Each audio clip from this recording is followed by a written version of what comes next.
ప్రపంచ దేశాల్లోని హిందువుల మనోభావాలు దెబ్బతీసేలా కూటమి ప్రభుత్వం ప్రవర్తిస్తుందని ఎమ్మెల్సీ మురుగుడు హనుమంతరావు, వైఎస్ఆర్సీపీ నియోజకవర్గ ఇన్ఛార్జి దొంతిరెడ్డి వేమారెడ్డి, మాజీ ఆప్కో చైర్మన్ చిల్లపల్లి మోహన్ రావు విమర్శించారు. ఈ మేరకు మంగళగిరిలోని పార్టీ కార్యాలయంలో మంగళవారం వారు మీడియాతో మాట్లాడారు. తెలుగుదేశం పార్టీ నాయకులు చంద్రబాబు నాయుడు గారు కానీ, అట్లానే పవన్ కళ్యాణ్ కానీ,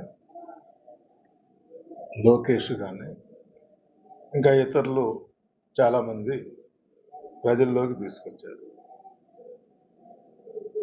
బోలే బాబా డైరీ నుంచి అసలు నెయ్యే ప్రొడక్షన్, పాలు ప్రొడక్షన్ లేనటువంటి డైరీలో ఈ రకమైనటువంటి సప్లై దేవాలయానికి జరుగుతూ ఉంది. నెయ్యి ఇదంతా కూడా కల్తీ జరిగేటటువంటి నెయ్యితో లక్షల లడ్లు తయారు చేసి ప్రజలకి ప్రసాదంగా పంచిపెడుతున్నారు అని చెప్పి మాట్లాడతారు. ఈ విషయం అంతా కూడా ప్రజలు గమనిస్తూ ఉన్నారు. ఈ బోలే బాబా డైరీ అంతకుముందు తెలుగుదేశం పరిపాలనలోనే వాళ్ళు అగ్రిమెంట్ చేసుకోవటం జరిగింది. ఆ తర్వాత కొంతకాలం తర్వాత పార్టీ జగన్మోహన్ రెడ్డి గారు గెలవటం కార్యక్రమాలు సేమ్ అట్లానే సప్లై జరుగుతూ ఉంది.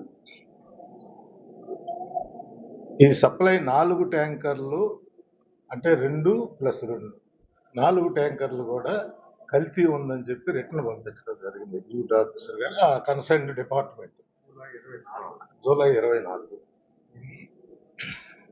అయితే జనరల్గా డేట్లు ఏముంది, జరిగినటువంటి విషయం అందరికి తెలుసు. ఇవన్నీ కూడా చాలా రోజుల నుంచి ప్రజలు వింటానే ఉన్నారు. కానీ ట్యాంకర్లు ఎక్కడో శ్రీకాళహస్తి దగ్గర క్రషర్లలో పెట్టి, క్రషర్ దగ్గర కొంతకాలం ఉంచి మరలా ఇప్పుడున్నటువంటి తెలుగుదేశం గవర్నమెంట్లోనే వేరే బిల్లులు మార్చి వాళ్ళు సప్లై ఇచ్చారు. అది కూడా ప్రసాదం చేయటం జరిగింది. ఆ నెయ్యి కూడా తిరుమలలోనే వాడకం జరిగింది. ఇది కూడా అందరూ కూడా మరి సిట్టు క్లియర్గా ఇచ్చింది. ఈ రకంగా జరిగింది. మరి ఉంటే అది వేరే విషయం. అంతేగాని ఈ అసహ్యంగా ఉండేటటువంటి ప్రజలు వినటానికి కూడా ఇబ్బంది పడేటటువంటిది, ఎవరూ కూడా నోటితో తినేటటువంటి పదార్థంగా భావించినటువంటి ఈ కొవ్వు, పంది కొవ్వు అని చెప్పి చెప్పటం అనేది చాలా అన్యాయమైనటువంటి మాట.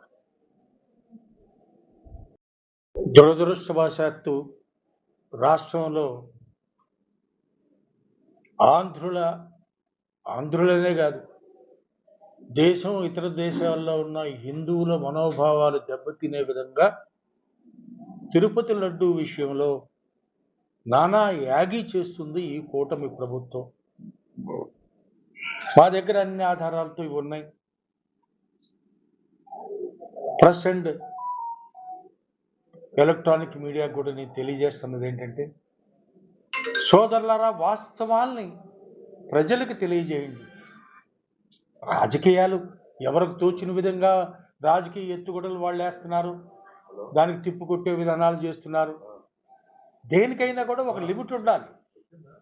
ఇవాళ భగవంతుణ్ణి కూడా మనం రాజకీయాల్లోకి లాగే దుస్థితి మనం వెళ్ళకూడదు అనేది నా వ్యక్తిగత అభిప్రాయం. మీరు ఇవాళ సిట్టుకి ఇచ్చిన కోర్టులో ఎఫ్ఐఆర్లో పెట్టిన సిట్ ఇచ్చింది కానీ, సిబిఐ ఇద్దరు కల్పించినవి కానీ, ఆ నివేదికలన్నీ కూడా వాళ్ళు చెప్పినన్నీ కూడా ఏ విధంగా చెప్పారు? 24 జూన్ ఒక 3 పర్యాయాలు వచ్చింది ఆల్రెడీ. అక్కడే ఉంటుంది మన ల్యాబ్. తిరుమల తిరుపతి దేవస్థానానికి వీఆర్ హ్యావింగ్ ఓన్ ల్యాబ్. ఆ ల్యాబ్లోనే టెక్నికల్గా ఎప్పుడు చేసే విధానంగానే టెస్టులు చేశారు. ఆ టెస్టుల్లో మంచి రిజల్ట్ వచ్చింది కాబట్టి వాడిని వాడకం కూడా అయిపోయింది. జూలై 4న అట్లాగే జూలై 12న జూలై 6 జూలై 12న రెండు ట్యాంకర్లు 4 ట్యాంకర్లు వచ్చాయి. ఈ 4 ట్యాంకర్లు కూడా ఎక్కడ శ్రీకాళహస్తి దగ్గర ఏదో పెట్రోల్ బంక్ దగ్గర ఏదో పెట్టారని, పెడితే దానికి కొన్ని రోజుల నుంచి ఎవరైతే ఏఆర్ కంపెనీ అనేది మనకి సప్లై చేసిందో నెయ్యి, ఆ కంపెనీలో A1గా ఉన్న వాళ్ళు కానీ